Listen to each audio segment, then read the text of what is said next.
Welcome દોસ્તો, Veda class YouTube channel હાર્દિક સ્વાગત છે. મિત્રો, ધોરણ 6 અંગ્રેજી વિષયનું એકમ કસોટીના પ્રશ્ન 4 અને 5નું સોલ્યુશન આજે આપણે જોવાનું છે. પ્રશ્ન 4 અને 5ના સોલ્યુશન જોતા પહેલા ચેનલને સબસ્ક્રાઇબ કરી નથી તો અવશ્ય સબસ્ક્રાઇબ કરશો. ચાલો હવે આપણે પ્રશ્ન 4 પર જતા રહીએ. પ્રશ્ન 4 કહે છે, નીચે આપેલ પરિચ્છેદમાંથી નાવ અને 3 months ago ના વાક્યો અલગ પાડીને કોષ્ટકમાં લખો. કોઈ પણ એક વિભાગ તમારે લખવાનો હતો. ગુણ હતા 5. મિત્રો, અહીં 3 months ago એટલે કે આ શેનું વાક્ય થઈ જશે? ભૂતકાળનું, એટલે કે જે તમે યસ્ટરડે તરીકે પણ જાણો છો. પણ ખરેખર એને શું કહેશું? ભૂતકાળ. બરાબર. અને નાવ એટલે હવે. આ ખાનામાં વર્તમાન કાળ એવા વાક્યો આવશે. બરાબર છે. ચાલો આપણે એક પછી એક વાક્ય જોઈએ.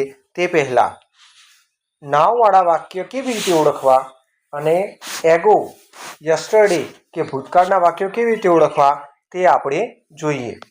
મિત્રો, ચાલો પહેલા શરૂ કરીએ નાવથી. તો જે વાક્ય રચનાની અંદર એમ આવે અથવા ઇઝ આવે અથવા આર આવે, પછી ક્રિયાપદનું રૂપ આવે અને ક્રિયાપદને ING લગાવેલું હોય તે વાક્ય નાવ એટલે કે વર્તમાન કાળનું લઈશું. બરાબર. આ ચાલુ વર્તમાન કાળ છે મિત્રો. અને યસ્ટરડેની અંદર જેમ પહેલામાં ઇઝ આર આવ્યું એમ યસ્ટરડેની અંદર, સોરી મિત્રો હું પેન બદલી નાખું છું. યસ્ટરડેની અંદર વોઝ વેર આવશે. સાથે જો વોઝ વેર ન આવ્યું હોય તો ભૂતકાળ ક્રિયાપદનું ભૂતકાળ આવશે. ભૂતકાળનું રૂપ હશે. ચાલો હવે ઉદાહરણ દ્વારા આ વાતને સમજવા પ્રયત્ન કરીએ. જુઓ મિત્રો કે અહીં લખ્યું છે, Seema went to the circus with her brother. તો આ વાક્યની અંદર ક્યાંય ઇઝ, એમ કે આર આવ્યું નથી. જોયું મિત્રો? તો અહીં એક શબ્દ ઉપર તમે નજર કરશો તો તમને ખ્યાલ આવશે કે તે શેનું વાક્ય છે? ભૂતકાળનું વાક્ય છે. કેવી રીતે? અહીં જુઓ વેન્ટ શબ્દ આવ્યો, હે ને? હા, એટલે આ વાક્ય આપણે શેમાં લખીશું? ભૂતકાળમાં. Seema went to the circus with her brother. આ વેન્ટ એ ગોનું ભૂતકાળ છે મિત્રો. ચાલો ત્યાર પછી બીજું વાક્ય જોઈએ. જો એમાં શું આવ્યું? ઇઝ ગોઈંગ એટલે ઇઝ અને ક્રિયાપદનું ING વાળું રૂપ આવ્યું. ચાલો તો આપણે આ વાક્યને શેમાં લખીશું? આપણે આ વાક્યને વર્તમાન કાળમાં લખીશું. બરાબર ને? ચાલો હવે તમને ખ્યાલ આવ્યો કે મેં બે રંગો કેમ વાપર્યા છે? જે લાલ રંગના વાક્યો છે એ મિત્રો તમારે શેમાં લખવાના છે? હા, યસ્ટરડે અથવા 3 months agoમાં લખવાના છે. અને જે બ્લુ કલરની લાઈનવાળા છે તે તમારે ક્યાં લખવાના છે? નાવવાળા વિધાનોમાં લખવાના છે મિત્રો. ચાલો ત્યાર પછીનું વાક્ય જોઈએ. અહીંયા કયું વાક્ય છે? હા, માફ કરશો મિત્રો, she is going with her mother and sister. કેમ મેં સી વાપર્યું? સોરી નાવમાં કેમ લખ્યું? કારણ કે અહીંયા પણ ઇઝ ગોઈંગ છે. દેખાયું મિત્રો? ચાલો પછી અહીંયા આ વાક્યની અંદર એન્જોયડ એ ભૂતકાળનું રૂપ છે એટલે આપણે શેમાં લખીશું? 3 months agoમાં, એટલે લાલ લાઈન કરીશું મિત્રો. ત્યાર પછી તમે જોયું અહીંયા ઇઝ આવ્યું, અહીંયા ટેકિંગ આવ્યું, એટલે આ વાક્ય આપણે લખીશું વર્તમાન કાળની અંદર, એટલે કે નાવમાં લખીશું. ત્યાર પછી જુઓ મિત્રો, અહીં ટૂંક એટલે કે ટેકનું ભૂતકાળ છે, એટલે આપણે આ વિધાન શેમાં લખીશું? 3 months agoમાં લખીશું. ત્યાર પછી અહીંયા પણ જુઓ વોઝ આવ્યું, એટલે આ ધ ટિકિટ વોઝ ₹45, એ પણ આપણે શેમાં લખીશું? હા, 3 months agoમાં આપણે લખીશું. બરાબર, ચાલો. ત્યાર પછી અહીંયા પણ ટૂંક ભૂતકાળનું રૂપ છે, એટલે આ they took a taxi to the reach there, એ પણ આપણે ભૂતકાળની અંદર જ મૂકીશું, એટલે કે 3 months agoમાં લખીશું. ત્યાર પછી મિત્રો અહીંયા જુઓ ઇઝ એન્જોઈંગ આવ્યું, એટલે કે નાવનું વાક્ય છે મિત્રો. Her younger sister is enjoying the view. અહીંયા પાછું ઇઝ રિટર્નિંગ આવ્યું, એટલે આ વાક્ય પણ આપણે લખીશું શી ઇઝ રિટર્નિંગ હોમ. ચાલો મિત્રો, હવે બીજો ફકરો લઈએ. તો તમને આમાં ખ્યાલ આવ્યો ને, જે રેડ કલરની પેનથી વાપર્યું છે તે આપણે ભૂતકાળના એટલે કે નાવમાં લખવાનું છે, અને બ્લુ કલરની પેનથી હાઇલાઇટ કર્યું છે તે આપણે નાવમાં લખવાનું છે. ચાલો, હવે આમાં અહીંયા આવ્યું જુઓ આર પ્લેઇંગ, એટલે આ વર્તમાન કાળનું વાક્ય થશે મિત્રો. ચાલો, ત્યાર પછી આ જુઓ વિઝિટેડ આવ્યું, એટલે આપણે આને લખીશું ભૂતકાળની અંદર મિત્રો. Kavita and her brother visited a cricketer. ત્યાર પછી અહીંયા વોઝ આવ્યું, એટલે આ પણ ભૂતકાળમાં he was the fast bowler. જુઓ મિત્રો, અહીં આર પ્લેઇંગ આવ્યું, એટલે આ વાક્ય આપણે શેમાં લખીશું? હા, નાવની અંદર. ત્યાર પછી અહીંયા આસ્કડ આવ્યું, જે ભૂતકાળનું રૂપ છે, એટલે આપણે they asked many questions about cricket, એટલે કે ક્રિકેટ વિશે અનેક પ્રશ્નો પૂછ્યા. અહીંયા પણ પ્લેડ છે, એટલે ભૂતકાળનું વાક્ય થશે, એટલે કે 3 months ago they played an over with him. ત્યાર પછી મિત્રો અહીં ઇઝ અને અહીંયા હેન્ડેડ, હેન્ડેડ નહીં, અહીંયા ઇઝ એકલું આવ્યું છે. તો Rahul is the left handed batsman. બરાબર, આ વાક્ય પણ શેનું આવશે? હા, નાવમાં આવશે, કારણ કે ઇઝ વપરાયું છે. અહીંયા પણ ઇઝ બેટિંગ છે, એટલે આ પણ વર્તમાન કાળનું વાક્ય છે, નાવમાં લખીશું. અહીંયા his sister is waiting for her turn. અહીંયા પણ આપણે ઇઝ વેઇટિંગ છે, એટલે વર્તમાન કાળમાં લખ્યું. અહીંયા વોઝ છે, એટલે આપણે આ વાક્ય શેમાં લખીશું? That was a beautiful moments for them. એ ભૂતકાળનું વાક્ય છે, કારણ કે અહીં વોઝ વપરાયું છે મિત્રો. ચાલો, હવે ત્રીજો ફકરાની વાત કરીએ. તો અમિત ઇઝ ફ્લાઇંગ આવ્યું. બરાબર, તો ઇઝ ફ્લાઇંગ એ વર્તમાન કાળમાં આવશે, એટલે નાવમાં લખીશું આપણે Amit is flying kites with his brother.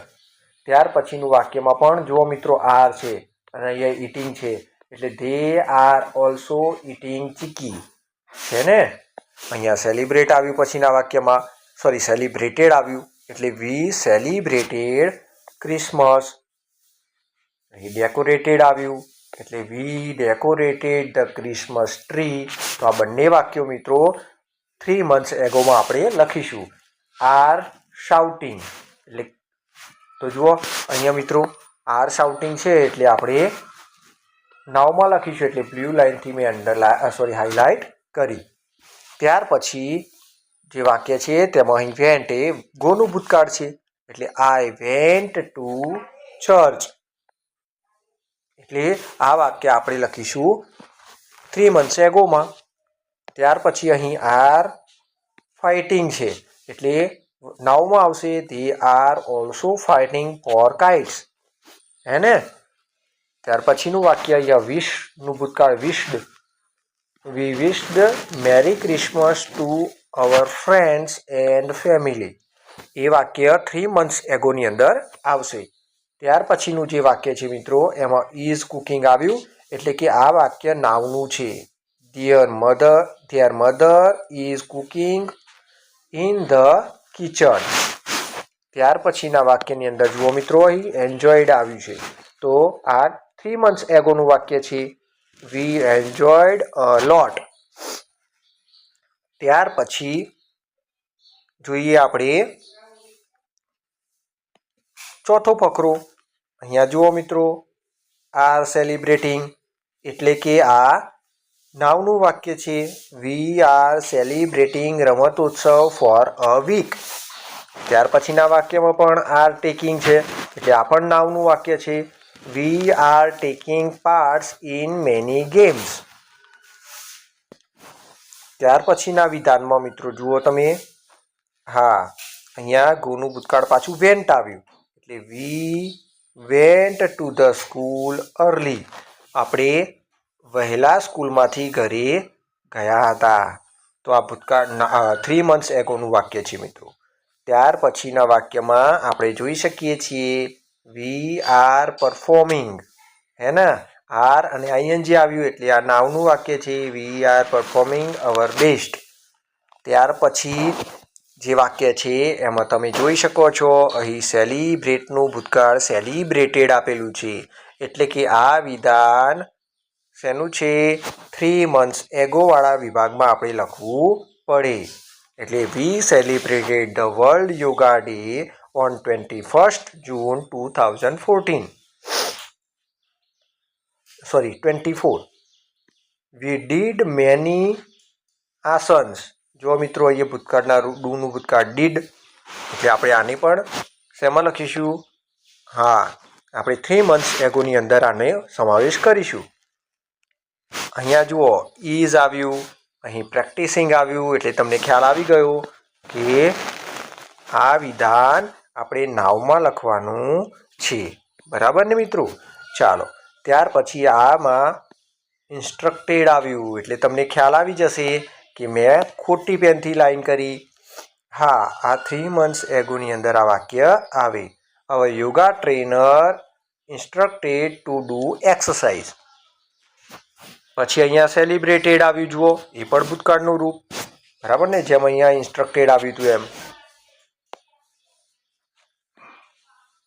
તો અહીંયા શું આવ્યું? સેલિબ્રેટેડ.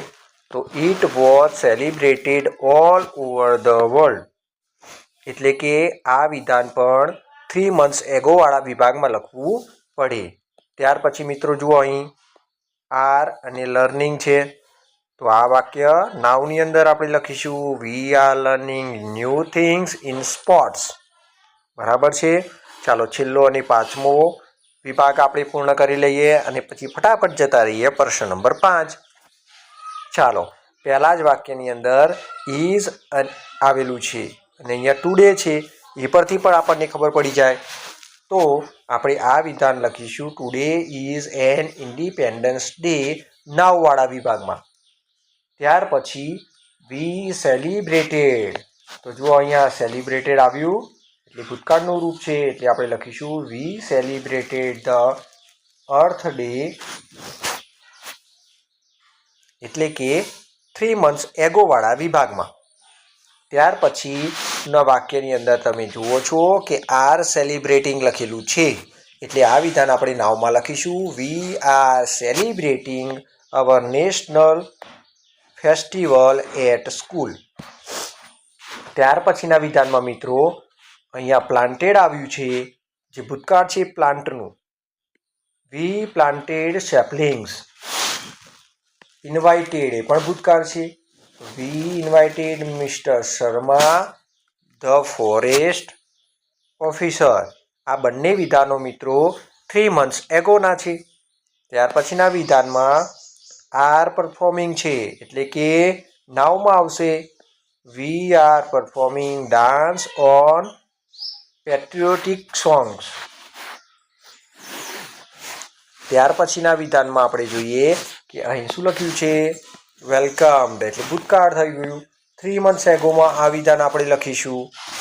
ત્યાર પછી Sunita is practising for her speech. તો જુઓ મિત્રો, અહીં ઇઝ આવ્યું અને પ્રેક્ટિસિંગ આવ્યું, એટલે Sunita is practising for her speech. બરાબર છે. ચાલો ત્યાર પછી અહીંયા ઇઝ આવ્યું. બરાબર છે, એટલે આ વિધાન પણ આપણે નાવમાં લખીશું. The stage is full of colourful balloons and ribbons. ત્યાર પછીનું છેલ્લું વિધાન છે હી ડિલિવર્ડ. તો ડિલિવરનું ભૂતકાળ ડિલિવર્ડ છે. હી ડિલિવર્ડ અ નાઇસ સ્પીચ.